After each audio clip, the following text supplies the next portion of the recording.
So welcome to the Ep156 Construction Podcast, and today we have a special guest, Brittany Murphy, with us. Welcome, Brittany.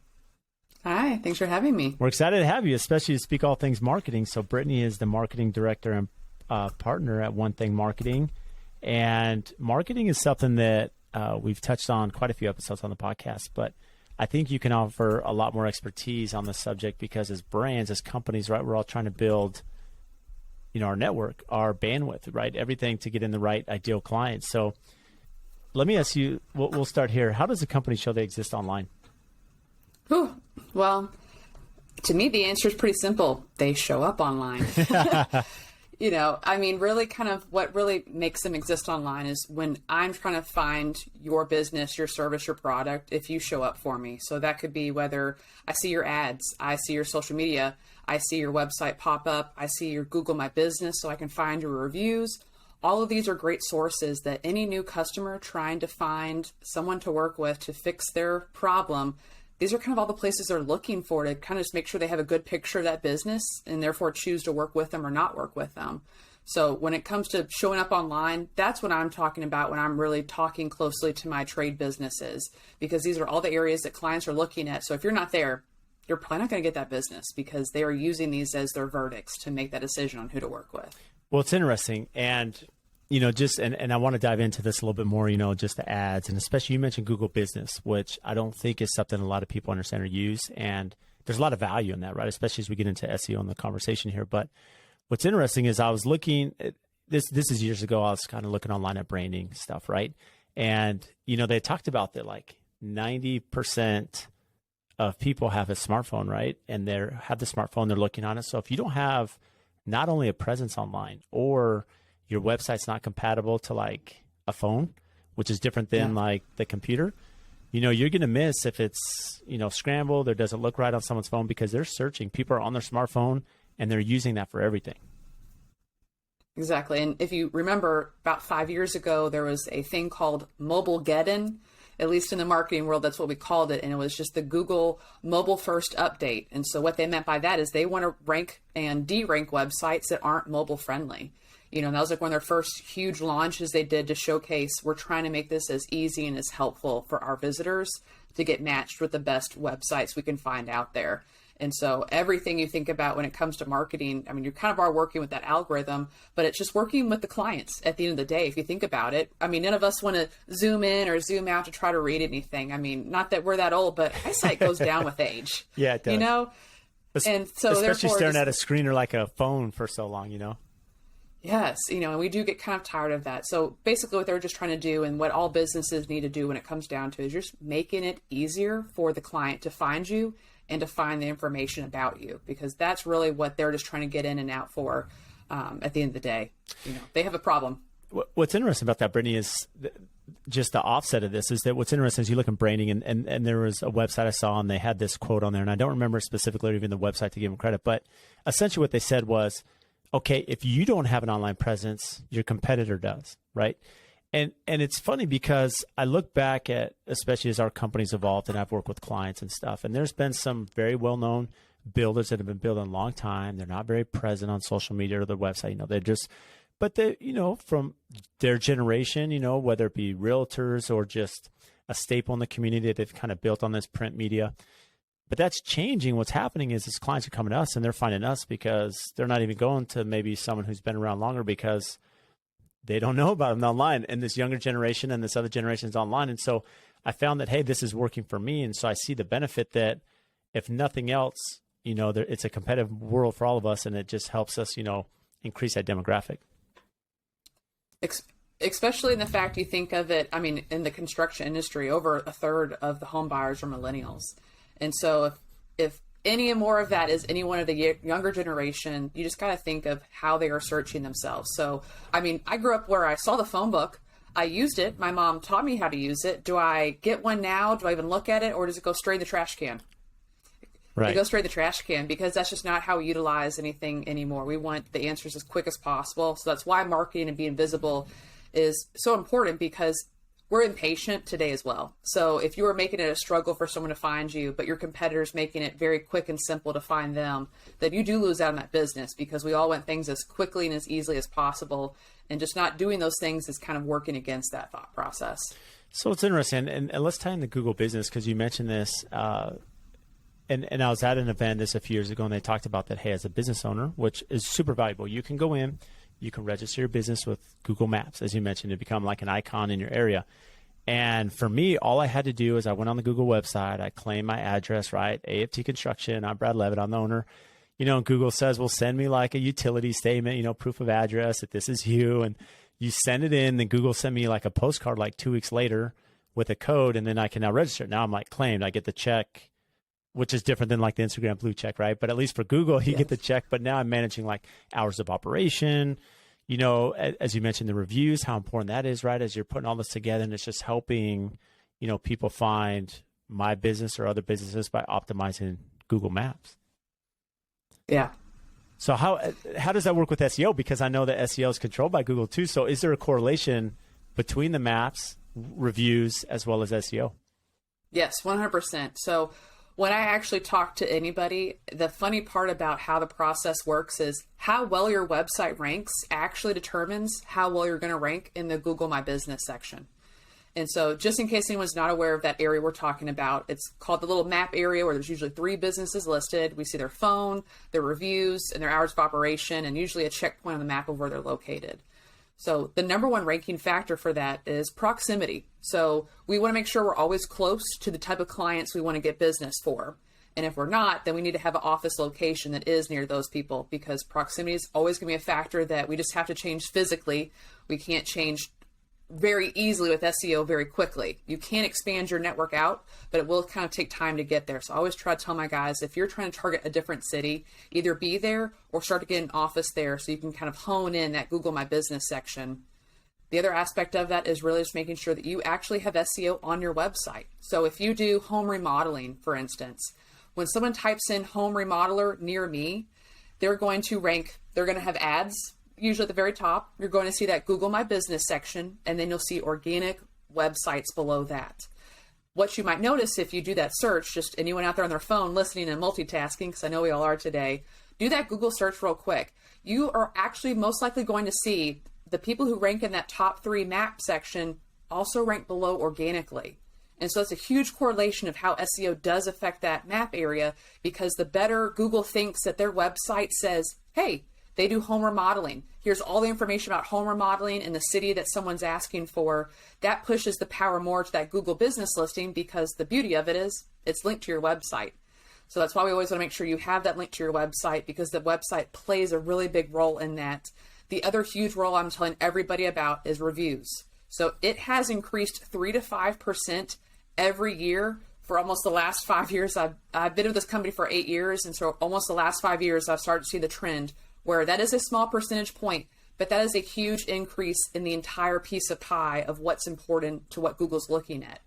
So basically what that tells us is they want to see businesses who are active and who are engaging with their audience. And so when we see that you're getting reviews, when we see that you're responding to them, all those things really kind of go into a play to help Google want to rank you higher. But the better part about it is, as a consumer, I want to see all that information myself. I want to see who you've worked with, were they happy, what kind of jobs you did.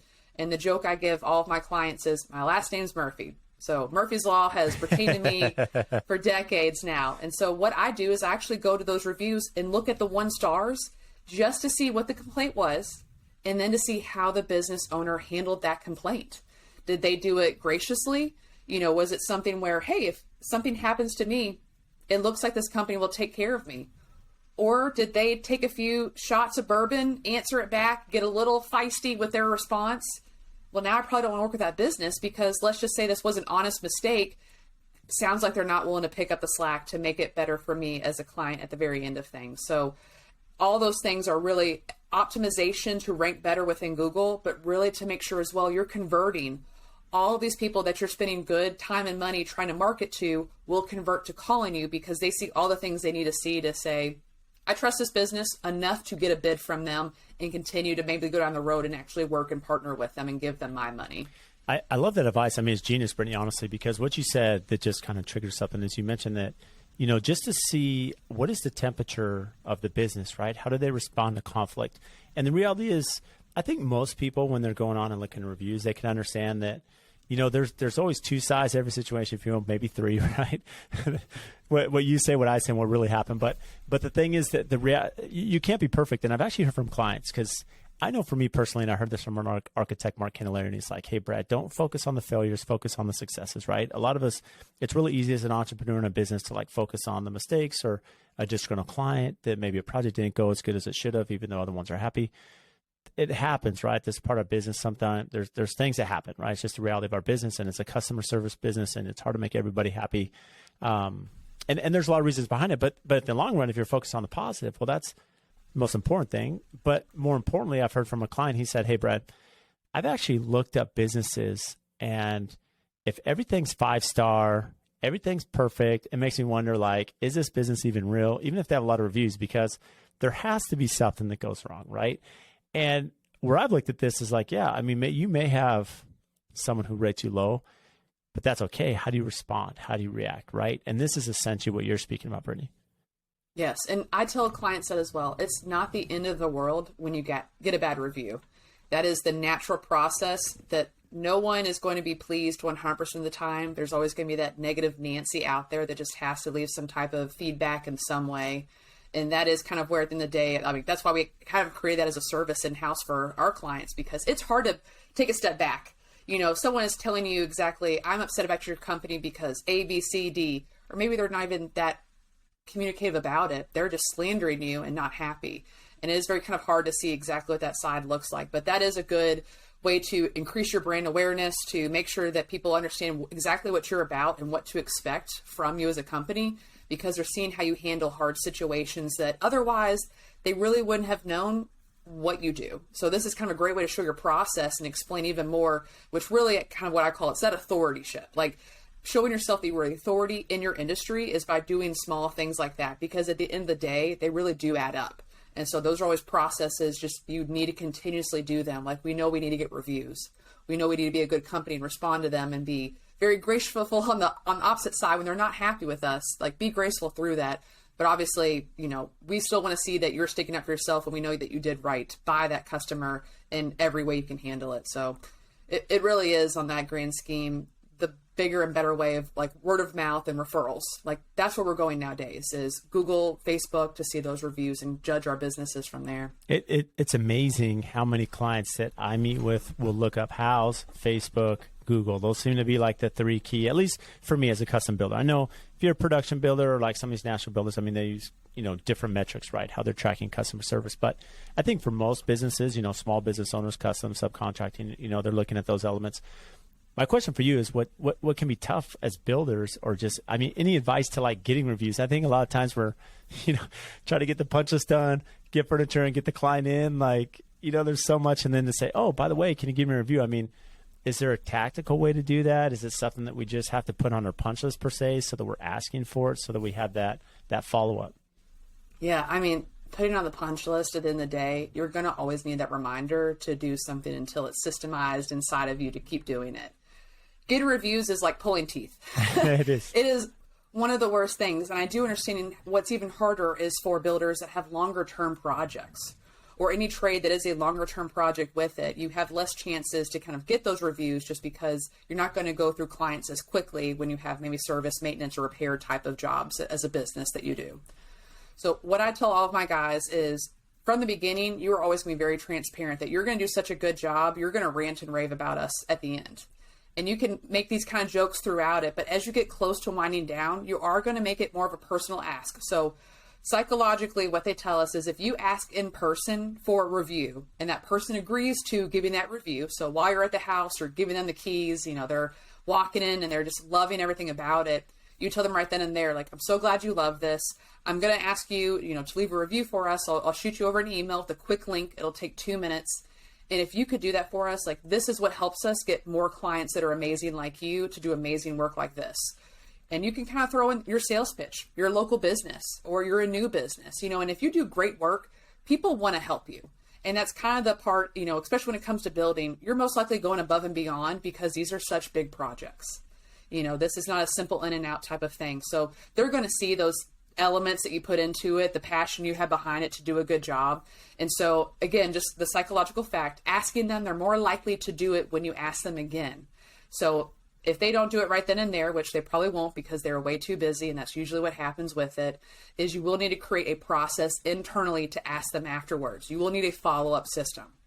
And so you're going to have to touch them probably 7 times at least. And so we usually recommend, we've seen better results with emails versus text messages at times. If you're like me, if you get that text message and you just can't respond to it right now, you kind of forget about it. And now I feel like I'm the bad friend that I thought I responded to you because you did in your head, but you just didn't have a chance right then to text them back. We usually see a better response with just sending them emails with a straight link to your Google My Business. And if you go into your Google My Business backend, there will be an actual little code Google does give you. So that way you can just put that direct code link and it'll pop up a magic box that'll say, how would you rate this business? And so now with just one simple click, they can go there, say 5 stars, and say that Brad and his team was absolutely amazing. For our next home, we're going to hire them again. You make it simple for them. And if they don't do that, you kind of have to keep asking a bit, but it is just that hard part of it's like pulling teeth. So you have to keep at it, be consistent with it. But what I've noticed works best is that personal touch at the very beginning.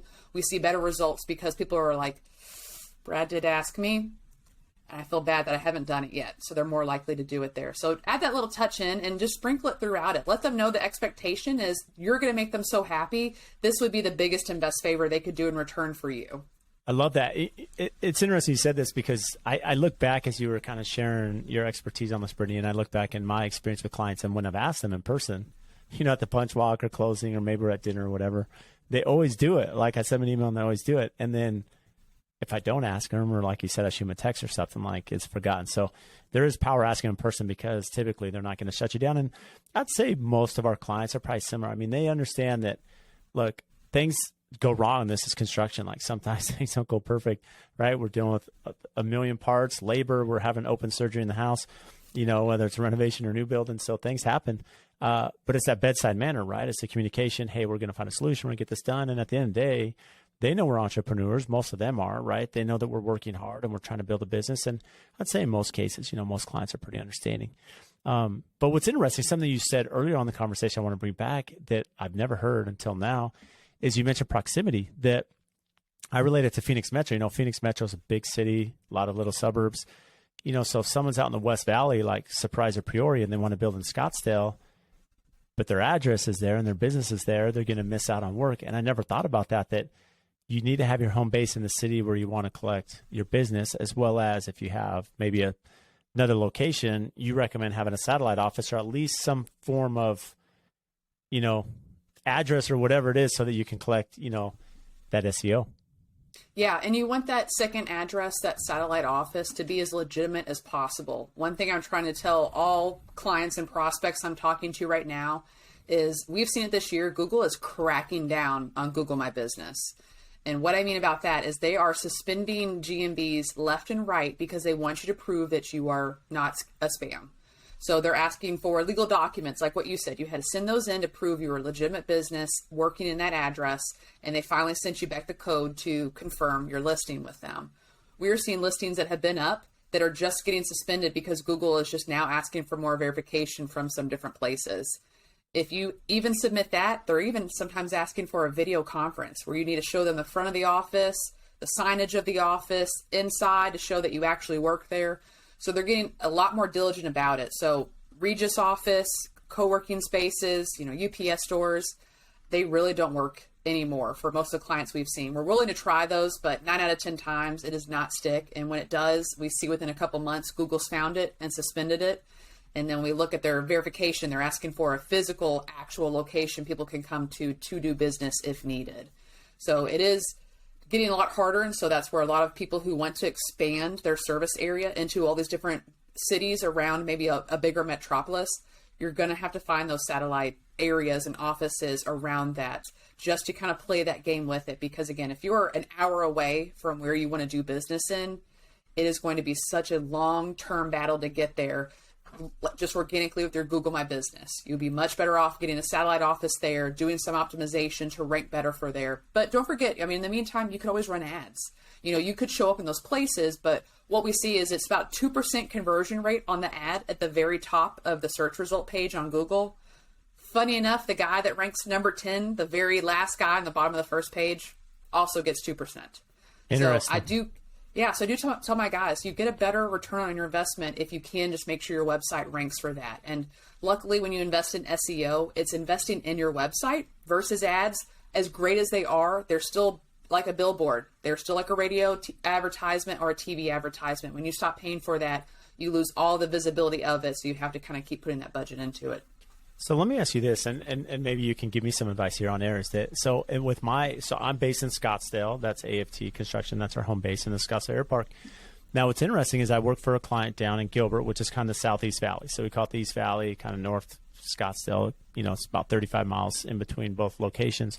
And I have a satellite office there. He's an attorney. I work for him, and he's like, "Hey, Brad, I got 2 great offices, a conference room I never use," which is perfect because I have a lot of projects on that side of town, and half my staff lives there. So now I'm kind of divide and conquer. I have projects on the North Valley and the East Valley, and then I have my staff.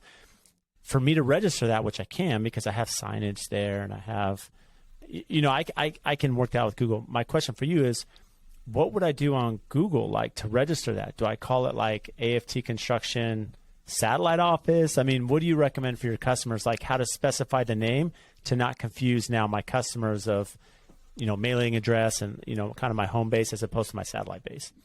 Yeah, that's a great question. So by Google guidelines, they won't let us put anything special outside of your official business name in your Google My Business listing.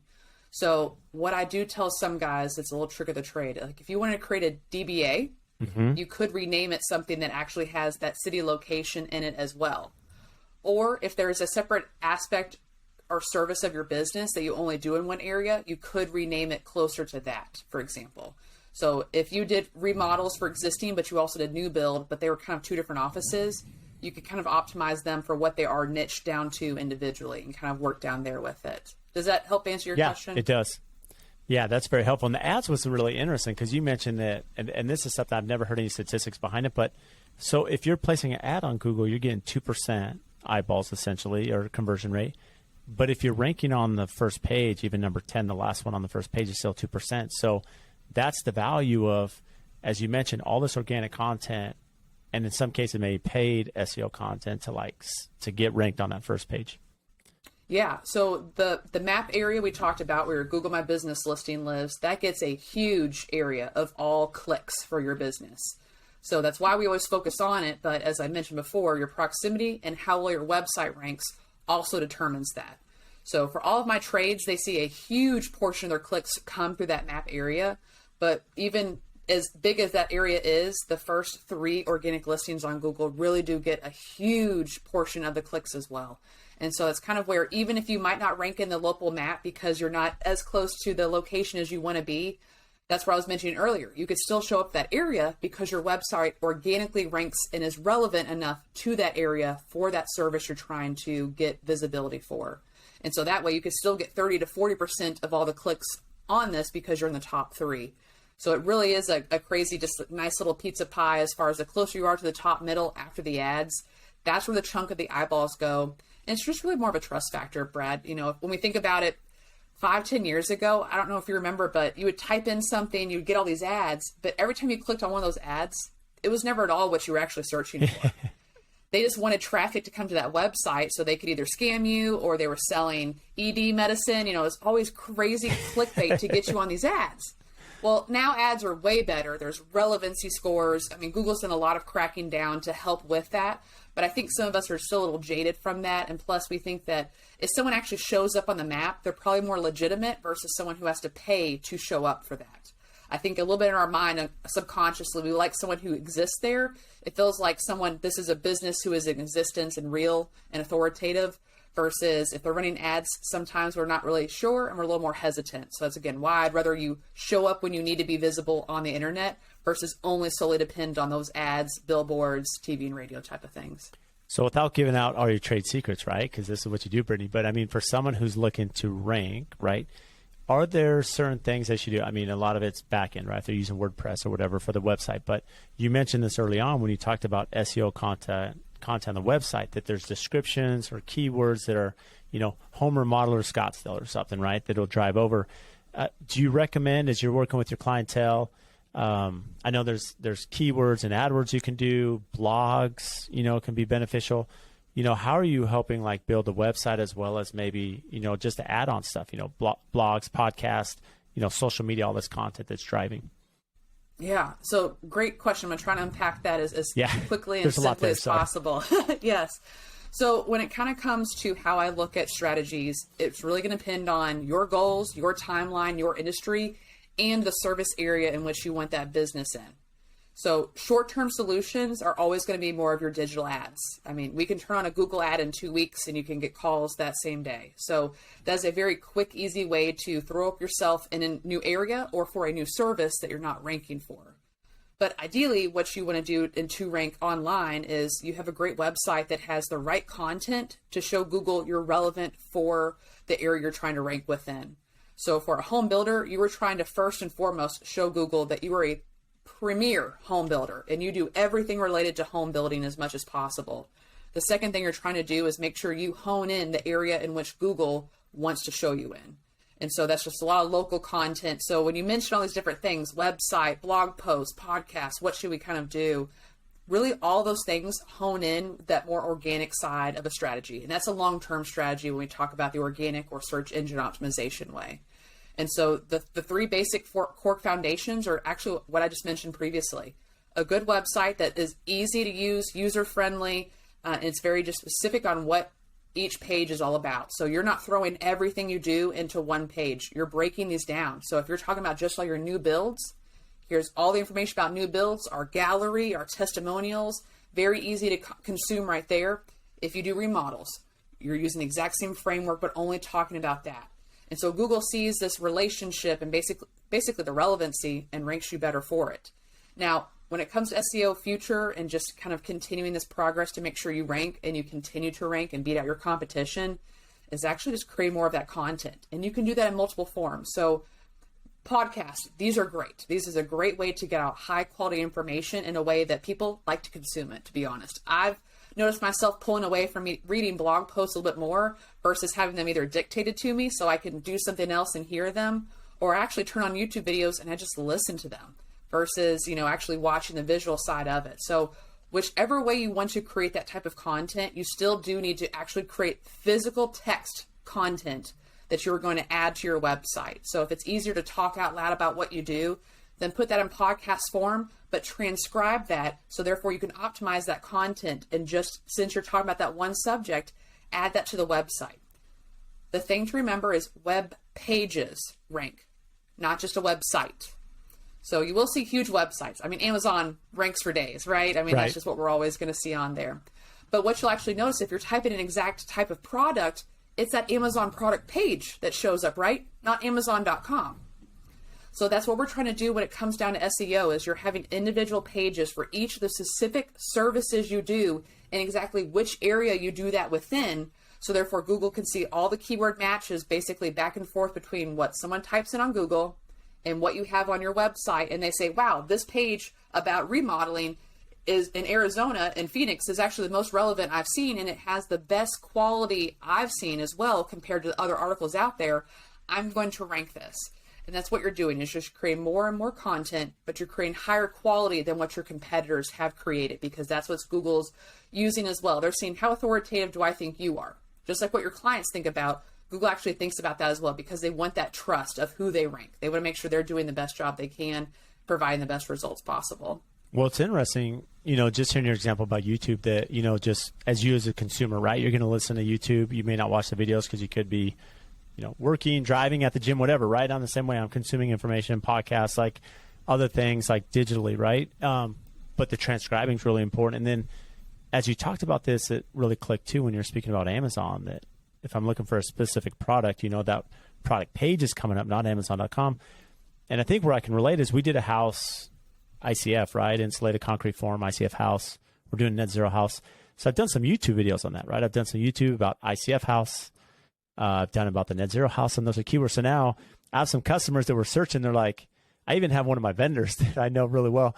And they're like, Brad, I was searching like ICF build, Scottsdale. And like, you were the first one that came up, like your YouTube video right there. And so what I learned, and essentially kind of you're reiterating right now, is that by keywords, whether it's like detached guest casita or mini master, like just some things that may be normal verbiage for me, but how it relates to my business can still help me show if people are searching either really specifically or just broadly other topics outside of just custom home builder. Yeah, and the best part about what you're doing is you're mixing long tail and short tail form, which is SEO terms of content, but basically it's the more competitive versus the least competitive is the easier way to remember that. So builder near me, building company. I mean, those are very hard words because everybody wants to rank for those because they're the general technical words we all know and understand. However, some of us do research, we found out even more, and therefore we type in things that are a bit more niche. And the best part is the more niche you go, the less people are searching for it, which you may think as a negative. But what that means is competitors probably don't want to try to rank for that because they say, well, not many people are searching for it. But what you found is because you created it and no one else is, now you're getting found by people everywhere because you're the only person who's actually created content about that one niche topic, and you did it in a very respectful and resourceful way. So now you're answering questions. It might be hard for someone to come in and just beat you out of that spot if you rank pretty well for this for a long time. So it's a really great strategy. And I actually checked out your YouTube channel before I came here. Some of those videos have over 3,000 views. So, I mean, it's great to see that like those are even getting higher view count because they're more niche, meaning people are actually typing those specific keywords in because they want to know about that exact type of content and the answers to those exact questions. So let me ask you this: as you're consulting and working with companies, right, building their brands on online, I would imagine it's probably like me when I first started too. You know, it's like I don't want to be on video. You know, all of us are self-conscious. Like I don't want to hear my voice. Like, you know, and that's a common thing, right? And I found, you know, through the podcast and YouTube and just, you know, doing social media, like you get used to it, and like it is what it is. Like I don't think about it too much anymore, but it takes time. So like, how do you work through that with like clientele and maybe speak to like the value of like building a persona or personality?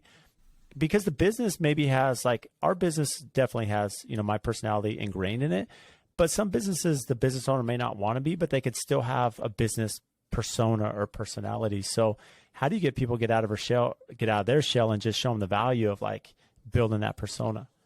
Yeah. It's kind of like reviews for us. I mean, it is the pulling teeth of our trying to get our clients to do things like that.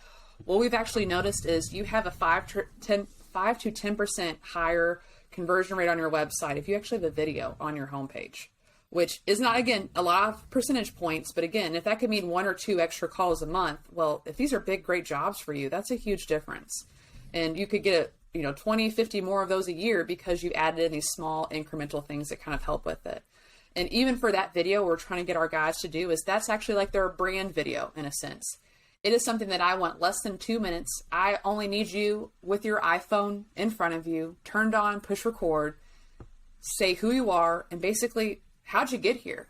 Why are you here? And why do you want to continue to be here? Answering those 3 questions are basically telling your potential client why you do what you do and why you do it so well without having to be cocky about it. I mean, you're just saying from your experience, and if I could pretend I'm Brad for 3 seconds, I mean, you're just saying, I do this and this is why I'm passionate about it. So I know your project's going to turn out well because I don't let anything fly under my radar. Like I'm that involved in my company. The team members I've hand selected below me are just as passionate as I am to make sure that you get the house that you absolutely love at the end of the day. And little videos like that, I mean, it kind of makes us all feel a little warm and fuzzy inside. We all want to be somewhat comforted to make sure that we're making the right decision by giving our money to you to do whatever product or service you're going to give us in return for it. So doing things like that, I know it's very hard. I mean, that's just an initial video that I would say everybody needs to start out with. Have at least that. That's what we're going to use to get to know you. And the simple way about it, if you want to try to make this a little bit more streamlined, is if you can at least just take your iPhone with you. And let's just be honest, those cameras are pretty good nowadays. Yeah, they are good. And you don't need to have the highest of quality. Like I don't need film crews. And as I said earlier, you re-mentioned, I don't always visually watch all of the YouTube videos. I'm listening to them. And so this might be someone walking through a home build they did where technically I would want to see it. That would be the best way to consume that information. But if I could hear them talk through what they did and why they did, and it's because the client wanted this, so we created this because of that. Hearing those things shows you think, you design, you're creative, you give a shit. Like you're actually listening to your clients and showing what you did to kind of put those things into practice. So even doing something like that, just bring the camera with you for some quick trips to just talk through and you're just kind of quickly explaining it. Those are great. And if you want to take that next step, hire someone who can video edit those and just make them look a little bit nicer. Have an intro, have an exit, have a kind of a call to action at the end of it as well to kind of generate some people to come back to your website and check out more of your gallery. That's kind of the different stuff you can integrate when it kind of comes down to at the end of the day, because YouTube is Google now. I mean, they are the exact same business. And so we're all consuming content different ways. Just make sure those things speak back to one another is kind of the best part of it. So if you're very scared to do those videos, see if maybe there's an employee that's willing to talk through a project they did. Like, just start small. Or if it's, you're not going to be able to do it consistently, think of how you would think of content for SEO. And one of the best things we say for that is, what are your FAQs? What are the most frequently asked questions your business gets? Those are quick ways to make little small videos that are answering those top 10 questions. And if only 10 videos is all you can make for right now, that's great. At least you're driving good content. You can also add these to the website. You can add these to social. You can transcribe them. You can optimize them. There's so many things you can do after you repurpose it. But I think what we all need to get over is making sure these videos are amazing. I'm making videos for One Thing Marketing right now. Ooh, let me tell you, Brad, I hate it. Yeah. I absolutely hate it. It's not fun talking to a lens and no one's on the other side of it talking back to you. So I get it from my side. It's very difficult, but I'm starting to see more clients come to us all around the US because they were seeing videos that you not would have found if I'd never made them. And I'm doing very similar to what you're doing. I'm trying to niche down as well because there are a lot of marketers out there. So if I say that I'm a trades or a home service business marketer and I focus mainly on digital, hopefully that'll help hone me into an area. So when I create more content about that, my roofers, my pavers, my plumbers, my electricians, my builders, my construction crews, they will find those videos, interact and see, hey, Brittany's a little weird. She's a little crazy, but she's fun. I like her style. Hopefully that's how the business would be as well. And that's exactly what we are. So that even that person you have on camera, make sure they match the culture of what you want it to be. We're a marketing company. We're supposed to be fun. We're supposed to be upbeat. So I'm that person as well. And I love making jokes and sometimes I cuss, but I got trades. So they're all used to that. And that's kind of what makes us have that better connection with it. So what makes it worth it is knowing that you're going to get more clients and they're going to get to know you better. And they're probably going to have more questions answered, which means they're less on the fence. So you're going to have higher quality people actually convert because, again, you're making them comfortable and you're answering every question they have to say, okay, I'll write this check for whatever amount it is. Well, I love this because you mentioned higher quality people. Earlier, you mentioned that it's more of a sniper approach, not shotgun, right? That even as you get in more specified content, you're going to attract the right customer, right? Because you're only looking for one. Like for me, I'm only looking for one. I mean, not total, but I'm not looking for 100. I'm looking for like the right one, right? And yes. and essentially that's what that is. But what I really like that you mentioned that you're doing right now, Brittany, especially with your video content you're doing, and you're really creating this personality behind the brand and really the market, the contracting, marketing, right? That's where you're going to the contract and marketing side. But what's interesting is, like you said, building a persona. You even said, a good analogy for me is there's a friend of mine. He's a plumber, and he's got on there, and he says, like, this is in Arizona. We have, unless you have like soft water, system installed, we have very hard water, so calcium buildup. And he says, here's how you flush out your water heater. You need to do this, a couple times a year. Here's how you do it. The aerators on the plumbing fixtures. Here's how you clean them out and get that calcium buildup off. So just little like thoughtful things, like you mentioned FAQs. So becoming a thought leader, like these are things we're doing every day. You're probably doing every day, Brittany, on the marketing side, but I don't understand marketing. Like that's why you're on the podcast, but by watching your videos, and it's like, oh, okay, this makes sense. Like that's what I'm going to call. And so just being, putting content, like I love the analogy where you said, or the example of like interview one of your employees, right? And here's what we did on this house. Here's like the technique behind it. Here's why we did that. Here's the thought process. By that education, it makes you a trusted entity, and that's why the customers are going to come pursue you in the end. Yes, and when you mentioned that, it made me realize I forgot to mention one of the best ways is get your clients to speak for you. Yeah. I mean, they're the ones that live through this build, with you basically, day and night through this entire process. So if they're happy, they obviously know what you've done and they know why they're happy. Get them to say what they did for you and how they feel afterwards. I mean, those video testimonials are basically your case studies to where if you're very scared to create content for yourself, then pick different clients you've done different types of projects for and just ask them a series of questions to where you could put together a short video that's concise that basically says all the things we want you to say without you having to fully be in front of the camera and be present doing that if that is something of a big concern to you. There's a lot of people that kind of talk about your business, and that's the best one I've seen just as a conversion standpoint as well, getting clients to do that, because that's even a higher trust factor, as we know, okay, there's no way they would have paid 50 people to do these videos. These must be real clients. And here's the real homes they're showing in the B-roll to see how great these projects are. I love that example. And maybe shameless plug here. It's kind of funny. So on my website, aftconstruction.com, like I have a video testimonial. And the funny thing is I work for this client and he understands because he's like a big marketing guy for his business, right? He's top cosmetic dentist in the country, and he does like he travels, he's thought leader, like he's really big in this stuff. So he's like, hey Brad, I'll do a video for you, my wife and I, and they have this amazing house. And as you mentioned, the B-roll, right? Here's them sitting down, and he's his tagline. He said, Brad, you're saving marriages one house at a time. So like I've stolen that. Like I use that all the time now. And I told Brian, I'm like, because of you, like I use that with all my clients, like sales pitch, but it's on my website. And it's been huge because my clients see that video and they're like, it just strikes even, it brings so much more value by them doing it. And fortunately, I had the right client that's like, hey, I'm willing to do this. I didn't have to ask him. And then it turned out great. But it's great advice because to your point, Brittany, I mean, that is a great way to just kind of build the credibility behind the brand. And we've actually started calling a few clients of our clients if they give us a few names to call, because the thing we forget is that we think we know what the benefits of our services are. But if you actually ask an open-ended question, it's a benefit you never even think existed. So you just saved a marriage. Like you thought, I made this home prettier. I made it more functional. I made it bigger, brighter, whatever words you describe to say the design of it. But what you're missing is maybe their emotional feeling for that. Mm-hmm. And so that's kind of where we love when you actually can have those things in, because differentiating yourself is a huge aspect to marketing as well. We can make sure we optimize you to rank as high as possible, but what is still going to separate you from the competition? So if they are calling 3 businesses and going to bid all 3 of them out, what will make you special?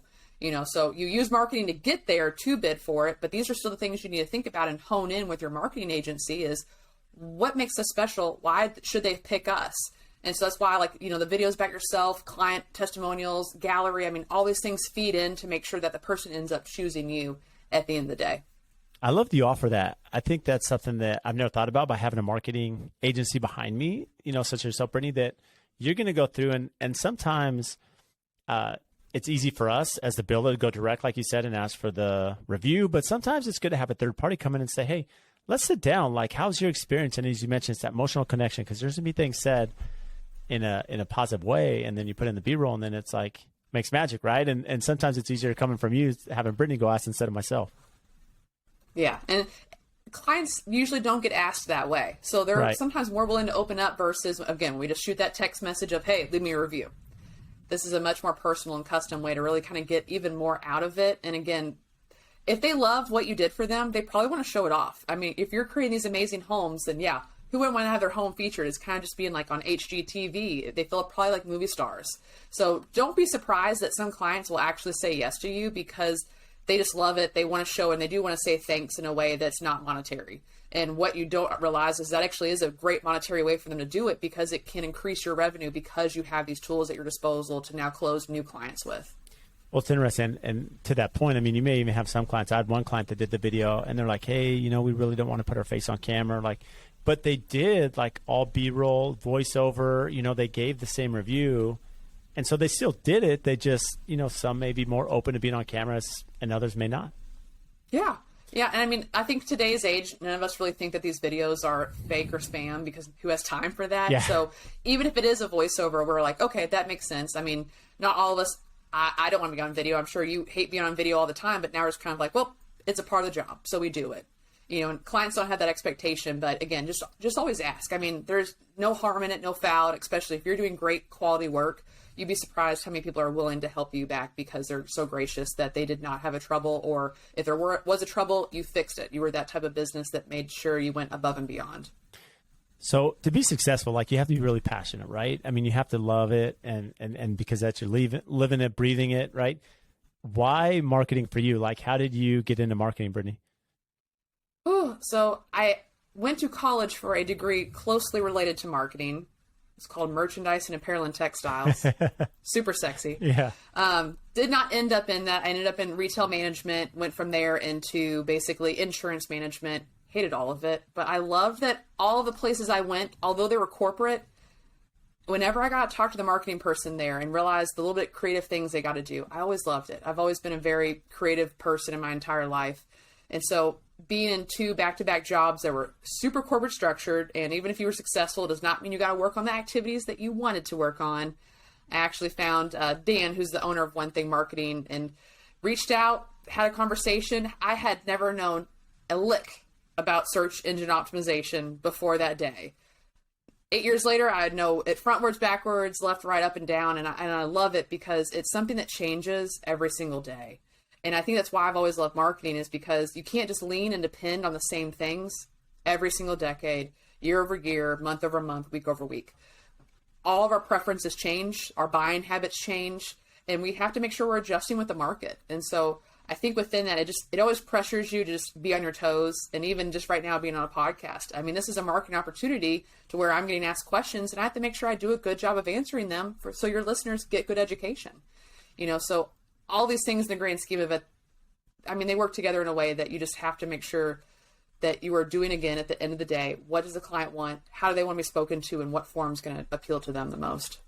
Well, it always amazes me, someone who's been in marketing, especially for you. I mean, you've been doing it 8 years, and you can see how quick your education, like you're an expert, right, in your industry.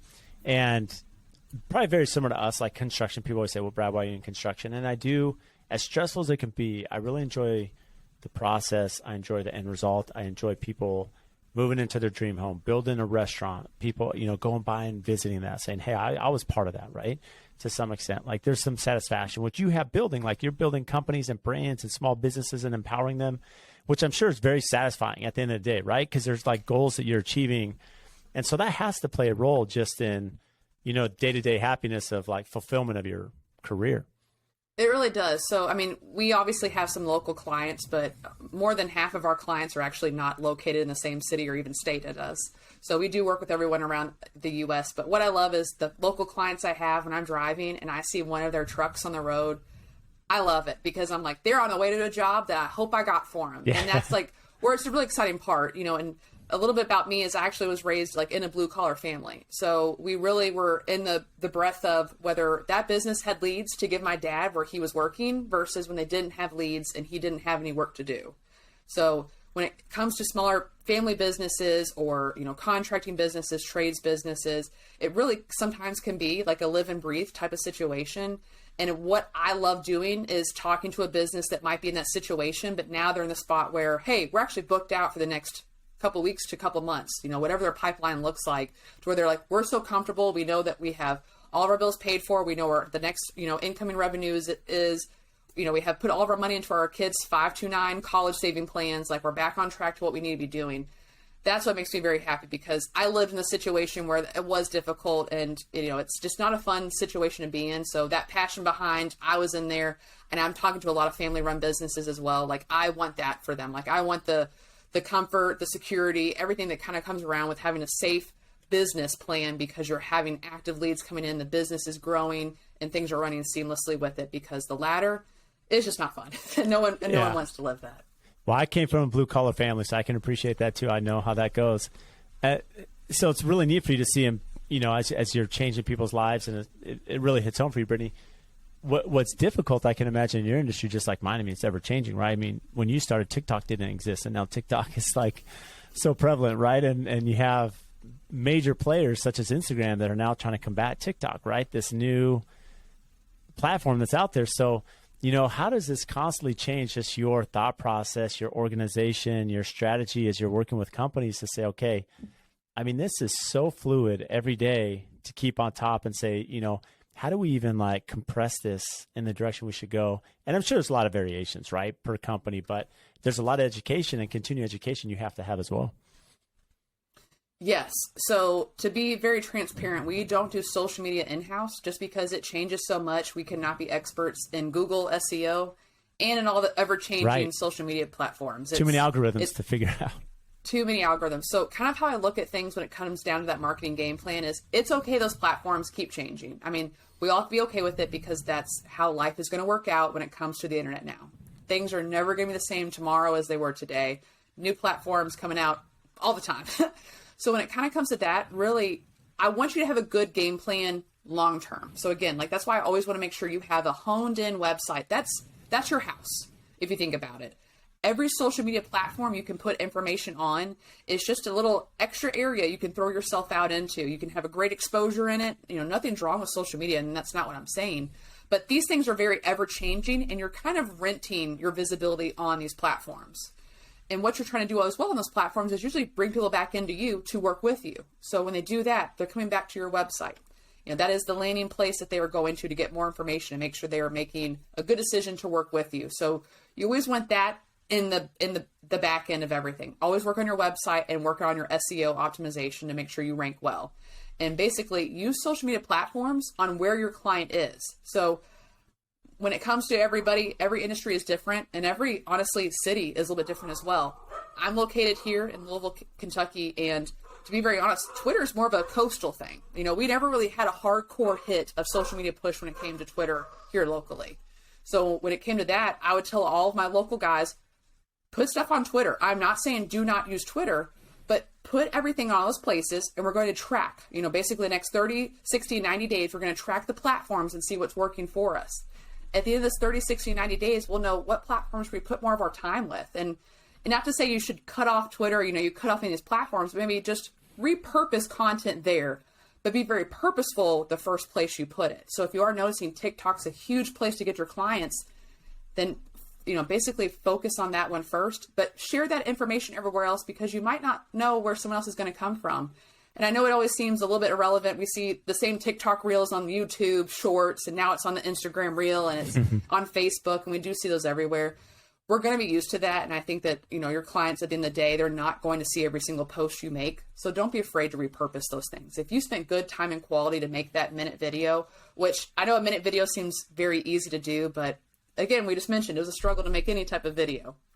Yeah, so, that's really good advice. I mean, the repurposing side, because I think with Instagram, at least, again, it's changing. They say only 5% of your followers even see the posts, right? So, you can repurpose it in a lot of platforms. But the value here, as you mentioned, Brittany, is renting. You use the term renting because I had a peer of mine and had almost 1 million followers on Instagram, and their account got hacked, right? They lost it. They lost their account. Still fighting to get it back. And you can see how temperamental that is in that space. And this is why you're so passionate about building your website and your home base, because these are things that are really foundation, right? That applies to us mentally as a contractor, a good foundation, a good house, as you mentioned. And then you have these other attributes or upgrades, right? The TikTok and Instagram and LinkedIn, and then understanding even more the database. Cause for me, Twitter, I've never used it. It's not beneficial. It's text, which I'm trying to show things. I'm trying to show video. I'm trying to show photos, where Instagram and LinkedIn are be more YouTube. They're more beneficial. And so, as you mentioned, understanding demographic, understanding the main base, and then from there you can build on it. Yeah. And going back to that renting thing very quickly, just like those platforms are rentals as well. You did mention your website's on WordPress. That'd be something, a little nugget I would tell everybody to take home today is make sure your website's also on a platform like WordPress. And what I mean by that is you actually own that platform. So if you do have your website built on GoDaddy, Wix, Squarespace, any of those websites, Shopify, they're fine to have, but just remember you are renting it. So if you do decide to implement after this chat today, if you're like, heck yeah, I need some SEO for my website, put that website on WordPress before you optimize it, because all of the work you do when you do decide to move off those places stays with them, because that is a rental, basically a website builder. You are renting their hosting, their builder to make what you want look like it. When you choose to no longer pay them, they do not thank you at the end of the day. They keep everything with them, and you do have to rebuild all of that. So just check all the places you're kind of looking into and put more money into what you own than what you rent. That is some very sound advice right there. And that's a great way to close, because, just understanding these platforms, as you mentioned, these website builder platforms that, it's probably more simplistic in a way to build it than going on WordPress, but the WordPress that you own, the back end, SEO is going to be way more valuable in the long run to any business. Yep. And this is when you're ready to take it to the next level. So if where you're at right now works for it, great. But when you're ready for the next jump, that's what I would suggest. So what do you have that's upcoming and exciting, Brittany? Well, actually, one thing I was going to tell you is I just got approved to be a SCORE subject matter expert. And so SCORE is actually a national organization that's a group of volunteers to help local businesses that are just starting out. So I will be a subject matter expert to talk about all things digital marketing. So I'm very excited to help a lot of local new businesses that are starting out here to tell them exactly where they should spend their time and money before they just throw everything at the wall in hopes that it sticks. That's amazing. That's a huge congratulations. Congrats on that. That's very exciting. Thank you. And then for those listening, that want to find you, and I know you mentioned you're out of Louisville, Kentucky, but again, nationally, you're working all over the country. So for those looking to upgrade their business, maybe get over to WordPress, build a proper website that they own, as well as all the other things, marketing, how do they find you and the company? I would say the best way would be to go to our website. So onethingmarketing.net, and there's two options. So if you're not sure what you want to do, scroll down just a little bit and we have a free ebook. So if you were in the trades or building type of business, there's a free ebook where we basically have the 9 best tips for you to rank locally. And if you're national, some tips in there as well for you. But if you're after this, just say, I need help. I cannot do this myself. There is a button for a strategy session. So you can go through that and it'll connect you directly with me in my calendar. So we'll book a time where we'll have a 30-minute free strategy session to talk about all of your marketing. I'll audit and give you some great brainstorming things to take with you, or we can partner together. But that would be the best way to get in touch with me either way.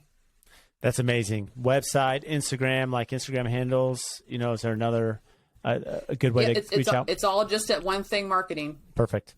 Okay. Well, Brittany, you've been amazing. Thanks for sharing so much inside information. Really appreciate you joining us today. Thanks for having me, Brad.